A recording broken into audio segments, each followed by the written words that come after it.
સુરતના મોટા વરાછા વિસ્તારમાં ગુરુકૃપા ફાર્મ હાઉસ ખાતે કથરિયા પરિવારનો સ્નેહ મિલન કાર્યક્રમ યોજાયો હતો, જેમાં અલ્પેશ કથરિયાનું સમાજ દ્વારા સન્માન કરવામાં આવ્યું હતું। આ કાર્યક્રમમાં દરમિયાન તેમણે ફરી એકવાર ગોંડલની ચર્ચા કરી હતી। જાહેર મંચ પરથી તેમણે કેટલાક મહત્વના મુદ્દાઓને લઈ આગામી રણનીતિની વાત કરી હતી। ગત દિવસોમાં રાજકોટ ગોંડલના ગણેશ જાડેજા દ્વારા સુરતના અલ્પેશ કથરિયાના પડકાર ફેંકવામાં આવ્યા હતો, જે બાદ ગોંડલમાં ધમાસનાસ થયું હતું અને અલ્પેશ કથરિયા પોતાના કાફલા સાથે પહોંચ્યા હતા, જે બાદ ગણેશ ગોંડલના સમર્થકોએ કાળા વાવટા અને હુમલા સાથે અલ્પેશ કથરિયાનો વિરોધ કર્યો હતો, જે બાદ ફરી અલ્પેશ કથરિયાએ સુરતમાં આજે પણ ગોંડલને જવાબ પડકાર ફેંકતા જાહેર મંચથી જણાવ્યું કે સૌરાષ્ટ્ર કહેવત છે કે માના દૂધને પડકાર ફેંકે અને કોઈ ગાળો આપે કોઈ ન ખાય, ગોળી ખાય છે। ગોંડલમાં મજા પડે ત્યારે ફરવા જઈશું। હવે ગાડીઓમાં નુકસાન તો શું, એક કાર્યકરો કોલર પણ પકડી ન શકે એવી તૈયારી હશે। અલ્પેશ કથરિયાએ વધુમાં જણાવ્યું કે ગોંડલમાં જે સત્તા ઉપર છે તેઓ ક્યાં 2 નંબરના ધંધા કરે છે અને તમામ પુરાવા અમે લોકોને આપીશું। ક્યાં ગેમ્બલિંગ કરે છે, કોના ફાર્મ હાઉસમાં બાયોડીઝલનો ધંધો ચાલે છે, જીએસટીના ખોટા બિલો બનાવીને ખોટા ઇનવોઇસ ક્યાં તૈયાર થઈ રહ્યા છે, આવા તો અનેક ધંધાઓ ગોંડલમાં ચાલી રહ્યા છે અને તમામના પુરાવા આપીશું। કોઈ મા ઉપર કે કોઈ ગાળ આપે એ સૌરાષ્ટ્રનો એકય સમાજ ન ગમે। અને આજે અખાત્રીજનો દિવસ, કણમાંથી મણ પેદા કરતો આ સમાજ, એ સમાજની આવડી મોટી ગોંડલમાં 1.25 લાખની વસ્તી, અને છતાંય આજે એ સમાજની સાથોસાથ 18 સમાજને સહન કરવું પડે, તો એના માટે દરેક લોકોના સાથ સહકારની જરૂર છે। આ કોઈ એક વ્યક્તિ, મેં પહેલા કીધું, પરિવાર, એક સમાજ, એક જિલ્લો, એક તાલુકો, એક ગેમ માટેની લડાઈ નથી। સમગ્ર ગોંડલના 84 ગામ માટેનો આ પ્રશ્ન છે। તમે શાસન કરો, લોકો અહીંયા 2, 5, 10 ટર્મથી ગુજરાતમાં બહુ બધા જીતે છે, દુનિયાભરના દાખલાઓ છે, પણ એના મતલબથી જો હુકમી ના હોવી જોઈએ। રાજાશાહી હતી એ બધો સમય વયો ગયો 1950 પહેલા, અત્યારે લોકશાહી છે। કોઈ એમ કે આ અમારી જાગીર છે તો એ જાગીર ક્યારેય ન હોય। જાગીર કે તો એ જાગીરને પડકારનારા હજારો લોકો આ દુનિયામાં છે। ક્યારેય કોઈની કોઈ જાગીર નથી, બધું 1948, 49, 50માં બધાએ સોંપી દીધું ભારત દેશને। આજે તમારે ગમીને ભારતમાં જવું કે પાસપોર્ટનો જરૂર ન પડે, કે પરમિશન ન લેવી પડે, કે સરહદ નથી બાંધી કે તમારે ઓળંગવી હોય તો પરમિશન આપવી પડે, ગમીને તમે ગમે જઈ શકો છો। તો અમે ગોંડલમાં ગયા, એમાં કોઈ વિશેષ અમે કામ નથી કર્યું।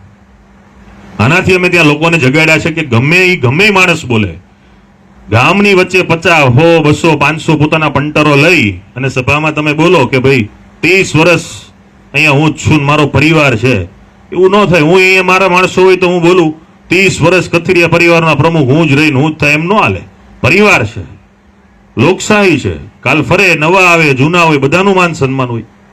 તો આવી રીતે આજે અમારી જે આગળની વાતો અમે લઈને જવાના છીએ। ગોંડલમાં આ કાર્યક્રમ પછી મીડિયાએ અમને પૂછ્યું કે હવે તમે ક્યારે આવશો, હવે તમે ક્યારે આવશો અને કઈ એરે નહીં આવો। સાહેબ, અમે વારે આવશું, જ્યારે અમને મજા પડશે, જ્યારે વેકેશન હશે, જ્યારે શનિ રવિ રજા હશે ને અમને એમ લાગશે ફરવા જવું ત્યારે જશું। ગોંડલ એ ગુજરાતનો પ્રદેશ છે, આખા ગોંડલનો ચપે ચપે જાણશું ક્યાં હું ઇતિહાસ છે, ક્યાં ભૂમિ છે। આ ભાગવત ભૂમિ ગોંડલ છે, તો આ ભાગવત ભૂમિ ગોંડલમાં દરેક માણસો ફરવાના છીએ।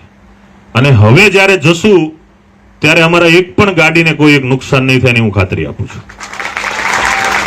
પહેલી વાર હોય તો સ્વાભાવિક છે કે આપણે એમને એ માન સન્માન આપવામાં ઉણા ઉતરે, પણ આપણા તો સંસ્કાર છે, આપણે માન સન્માન આપીએ।